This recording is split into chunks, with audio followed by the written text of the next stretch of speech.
Chris was extremely active in 4-H, especially not only here from his county or in this state, but on a national level.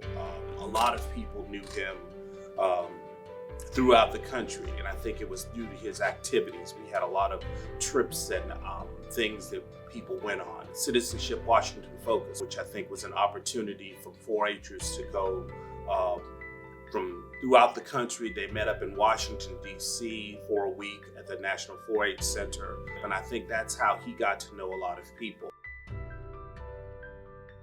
Chris definitely was known for his interest and his intelligence when it came to things like legislation, and so forth. So he knew a lot of people. He had a lot of influence. I think he really brought more prominence to the Florida 4-H legislation program.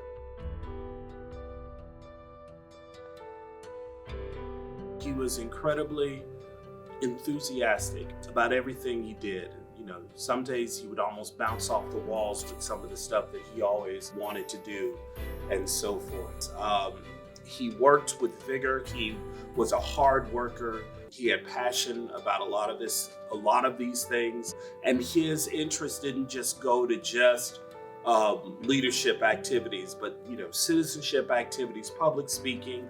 I believe he even showed livestock at his state fair as well. So he, took on all of these jobs and took on all of these roles, but he always did them with gusto and enthusiasm. But he was just Mr. 4-H, and he wore it with a badge, and he wore it proudly.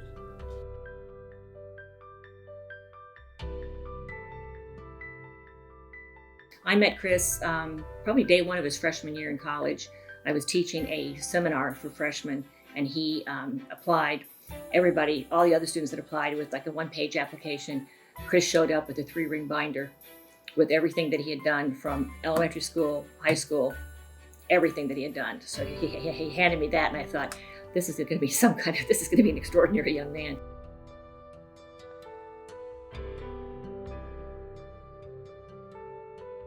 He really lived by the rules of 4-H. I mean, he was very much involved in civic engagement. He was very inclusive. Back before that was even a popular thing to talk about, that he made sure that everybody had a place at the table. And for an 18, 19-year-old kid, that was pretty impressive. But he could hold his own. I mean, I watched him. He could sit in a meeting with senior university administrators, and he was very respectful. But if he had an opinion, you were going to hear it. And he never came into any situation unprepared. He was not the kind of kid that kind of flew on the seat of his pants. He had done the research. He knew what he was talking about. And it didn't take administrators long to figure that out. And they realized, whoa, we have to have our A game if we're going to be dealing with this young man. The Southwest Rec Center. Chris was the driving force behind that whole project. He had made the determination, as had others, that we needed more recreational space for students on campus. And so he was the chair of the rec center board, and so he really pushed to have that facility built. And the day that it opened, he had camped out the night before. He was the very first student to walk into the building. Every decision he made was always about how will it impact current students, how will it impact future students, how will it elevate the University of Florida and the student experience. That was always on honest. Every decision he made, that was always what he thought about.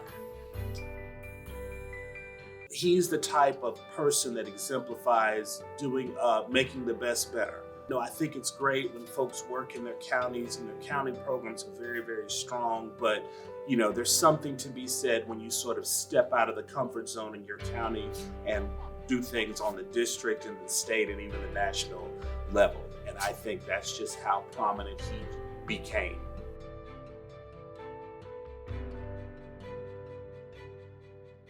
He definitely was a thinker. He was a planner. He was one that wanted to do better things. He had a big heart. He was always likable. He was always personable. Again, he put his heart in everything he did.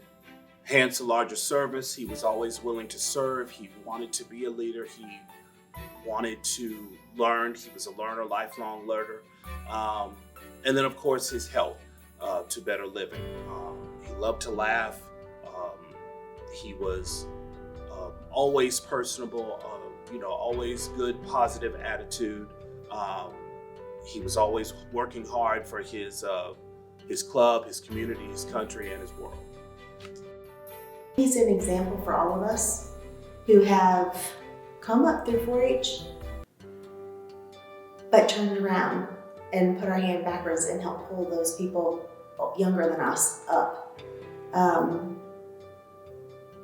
Just knowing the importance of what 4-H means to kids and the experiences they can have. If we can live our life like he did, then 4-H will be a much better place if we all try to do that same kind of thing for our kids. I would say, knowing him and knowing how active he was, that he was a really believer in mentoring young people. And I think he was that way. His mother's that way. His dad was that way. And I think that's probably would be his legacy. Is that was something that was ingrained in him from a very young age. Part of his legacy continues with his mother's spirit, because just the same spirit she used with Christopher growing up, she continues to use today, and he lives through her. Everything that she does is in that same memory, she continues to push that whole forward movement just as much as he did. And I really believe that she continues that push for our children and our adults too, because she's pushed me many times in my lifetime in the same way that he did. So I think that she's a living legacy for him. Well, I just want to say thank you, Betty Jo, for your son. He definitely made an impact wherever he went. Chris, thank you for what you did for 4-H and for the 4-H program and the impact that you made on all of us who got to know you. He knows how much I loved him. And Betty Jo does too. He was just a real gift for all of us.